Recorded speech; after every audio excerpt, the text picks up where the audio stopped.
How's it going, guys? Alex here. Welcome back to another Dokkan Battle video, and today we're going to be taking a look at every single brand new Universal Survival Arc tournament. Almost got a bit mixed up there.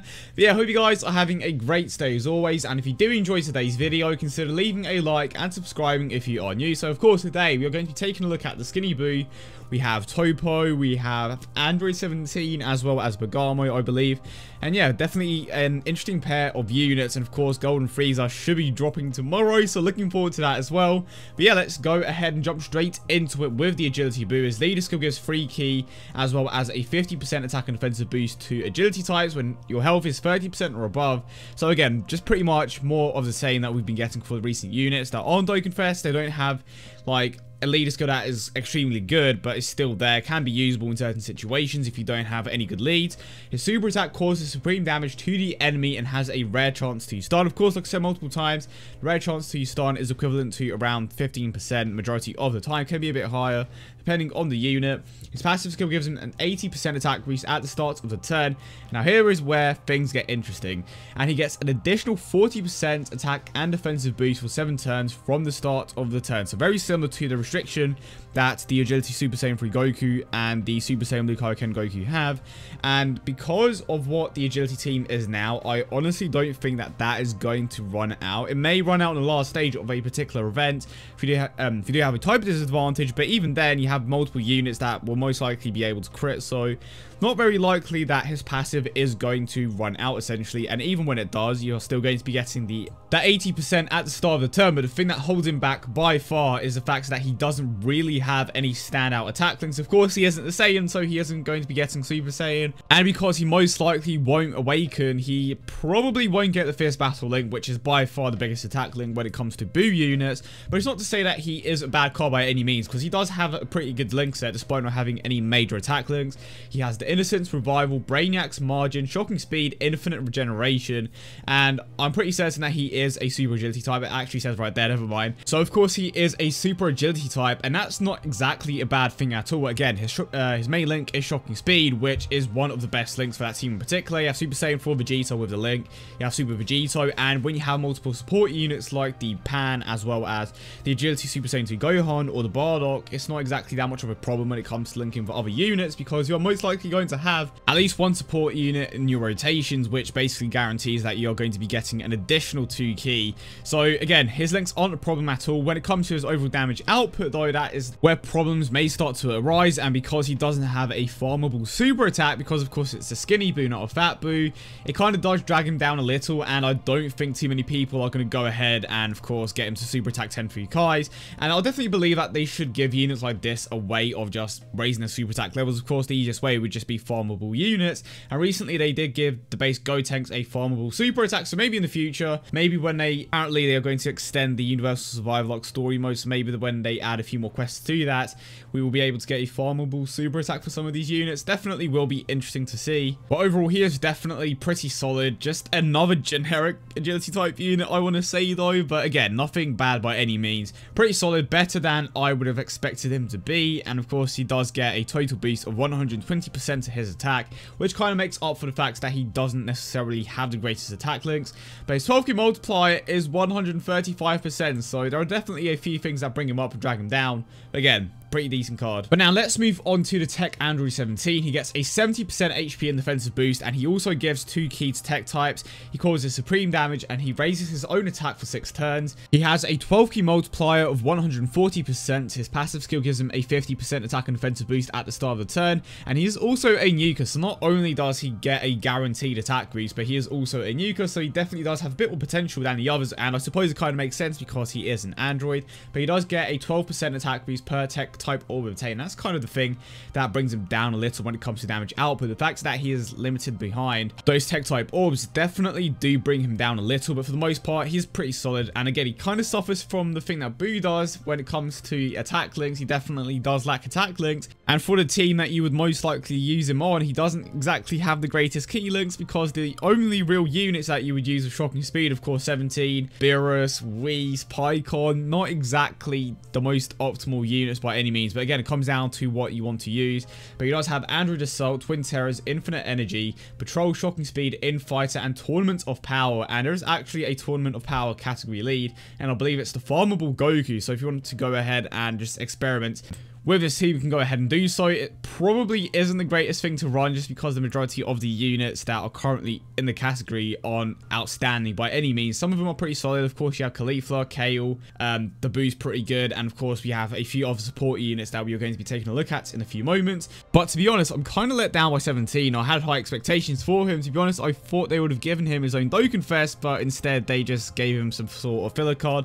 It's not to say that they won't release another one in the future, because it's definitely possible because of what is potentially coming up in the coming episodes. But again, he kind of struggles when it comes to attack links. But like the Boo, there are certain things that definitely do help him out. For example, he has a 12 key multiplier of 140%. He has a nuker. He raises his own attack for 6 turns. So there are definitely a few redeeming qualities there, but I definitely think he had a bit more potential. But moving on to Toppo, his leader skill gives a 30% stat boost to super types as well as 2 key. He causes supreme damage to the enemy, and with his super attack mechanic, he gives a 25% attack boost to all of your allies for 1 turn.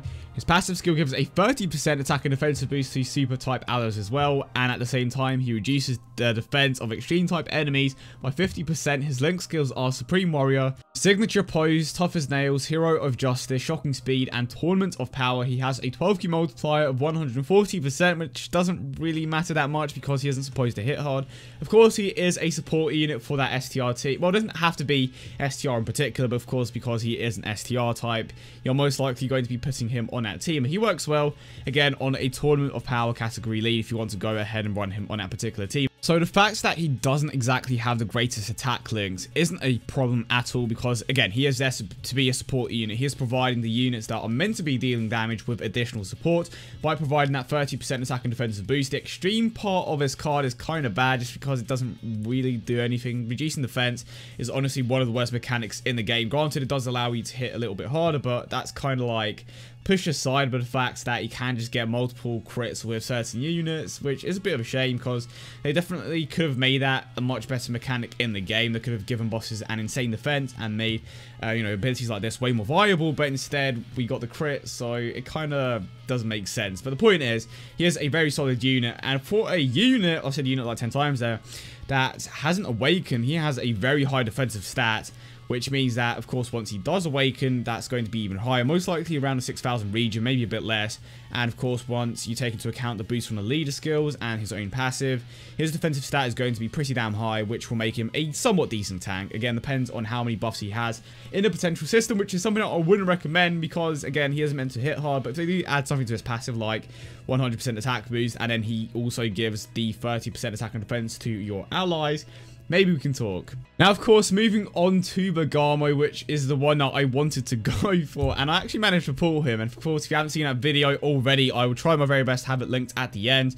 But he can transform, which is, again, not one of the greatest mechanics in the game. It's slightly different when you compare it to the Grade 8 mechanic, but his leader skill gives a 30% stat boost as well as 2 key to extreme type, so he is basically the equivalent of Toppo when it comes to the leader skill. He causes supreme damage and raises his own defense by 30% for 6 turns, and again, they are kind of making this a more common thing when it comes to certain units, but he basically has the same passive that Super 17 and LR Black and Zamasu has, so for every time that he is hit, his attack increases by 20%, which is a bit of a shame because I was hoping that they would make that a bit more exclusive to certain units, but they are just spreading it out now. But the max that his attack can go to is 120%, but because of the way that that particular mechanic works, you don't have to get it every single time a phase changes. And when your health is below 80%, you have a chance to become a giant. His link skills are Brutal Beatdown, Infighters, Brainiacs, Coward, Transform, Tournament of Power, and his 12 key multiplier is 140%.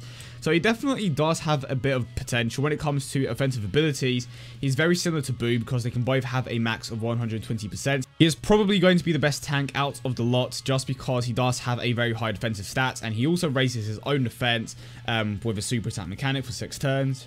But the problem is that build-up is just so unnecessary, and to be honest, the same applies for LR Black and Zamasu. Granted, there is a bit of a fun factor there, but when you compare it to other units that instantly get that boost, it just seems so unnecessary, and it's just like, what's even the point? I mean, he is eventually going to hit that hard anyway, but why not use another unit that can just instantly get that boost and take care of these stages much faster? It mostly comes down to that. Again, depends on what you want to use, but personally, I don't think it was a good idea to implement that into his card. Granted, it does make sense, but it's like, you are just making this a common thing that doesn't have to be common. They could have definitely made a new mechanic. Maybe he is capable of absorbing passives or something like that. You know, just the strengths of the people that he is going up against, or the events that he is going up against, I should say. But for the most part, again, kind of disappointing in some areas, but I love that super attack animation, so he's probably my favorite of the bunch.